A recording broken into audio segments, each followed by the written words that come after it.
हाँ हेलो बच्चों, कैसे हैं आप लोग। मैं शंभू सर और मेरे मैथ्स की इस क्लास में आप सभी का स्वागत है बच्चों। आज का जो डाउट क्वेश्चन है वो चैप्टर टाइम एंड वर्क से है, क्योंकि टाइम एंड वर्क जो है मेरे ऑफलाइन के जितने भी बच्चे हैं उनका ये हो रहा है, ये वाला चैप्टर। तो ये क्वेश्चन जो है बड़ा आसान है। तो चलिए बिना देरी किए हुए हम लोग क्वेश्चन को पहले पढ़ते हैं। क्वेश्चन में क्या है, क्वेश्चन है दिया हुआ A can do a piece of work in 80 days. A कोई आदमी होगा, है ना, राम श्याम घनश्याम कोई भी होगा, वो किसी काम को कितने दिन में करता है, 80 दिन में करता है। He works it for 10 days, वह जो है इस काम को 10 दिन के लिए करता है। Then B alone finishes the remaining work in 42 days. उसके बाद बी जो है ना बाकी के काम को 10 दिन पहले कौन करता है, ए करता है। फिर बी जो है बाकी के काम को कितने दिन में खत्म करता है, 42 दिन में खत्म करता है। The two together could complete the work in. तो मतलब यहाँ क्वेश्चन में क्या पूछ रहा है, तो दोनों अगर एक साथ काम करेंगे तो ये काम कितने दिन में कंप्लीट होगा, है ना। तो बहुत सारे बच्चों को तो आप लोगों को तो पता है, लेकिन जो नए बच्चे हैं जिनको कंफ्यूजन हो जाता है इस तरह के क्वेश्चन में, तो मैं बताता हूँ क्या। जैसे मान लो यहाँ पे दिया हुआ है कि ए जो है 80 दिन में पूरा काम करता है, एक कंप्लीट काम, है ना। तो पूरे काम को हम लोग 80 दिन में करता है, तो एक दिन का काम कितना होगा, 80 काम जो है एक काम को 80 भाग में बांटेंगे, तो एक दिन का काम क्या होगा, 1/80। तो यहाँ पे हम लोग करेंगे ऐसे लिखेंगे, as 1 day work, as 1 day work बराबर क्या हो जाएगा बालक, 1/, यहाँ पे सिंस लगा दिया मैंने। फिर क्या लिखा, therefore as 10 days work, 10 days work. तो जैसी बात है 1/80 है एक दिन का, तो 10 दिन का 10 से गुना कर देंगे। तो इसको काट दिया आप लोगों ने, तो क्या हो गया ये 1/8। तो देयरफॉर रिमेनिंग वर्क निकालिए आप लोग।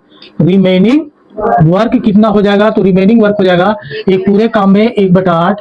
तो 8 कम 8, 8 में से गया 7/8, है ना। तो यहाँ देखो 7/8 काम को बी जो है कितने दिन में करता है, 42 दिन में। तो पूरे काम को कितने दिन में करेगा, तो ऐसे लिखेंगे, since 7/8 part of the work B does in 42 days, तो therefore one complete part, मैं complete भी ले लेता हूं ताकि आप लोगों को समझ में आए। one complete part of the work B does in कितना हो जाएगा 42, और बटे में आ जाएगा 7/8, तो 8 चला जाएगा ऊपर। तो ये हो जाएगा 7 छक 42 और 8 छक 48 दिन में ये पूरा काम को करता होगा, है ना। यानी कि बी की जो है क्षमता, कार्य क्षमता ज्यादा होगी, क्योंकि ये 80 दिन में करता है और बी कितने दिन में कर देता है, 48 दिन में ही कर देता है ना। अब दोनों एक साथ काम करेंगे तो हम लोग क्या करते थे, दोनों का एक दिन का काम निकालेंगे, है ना। A plus B 1 day work, now लिख देता हूं मैं। अब हम लोग क्या निकाल रहे हैं, ए प्लस बी का एक दिन का काम क्या होगा बच्चों, ये होगा 1/80 प्लस 1/48। तो यहाँ पे देख लो 80 और 48 का एलसीएम निकालोगे ना तो 240 ही आएगा, है ना।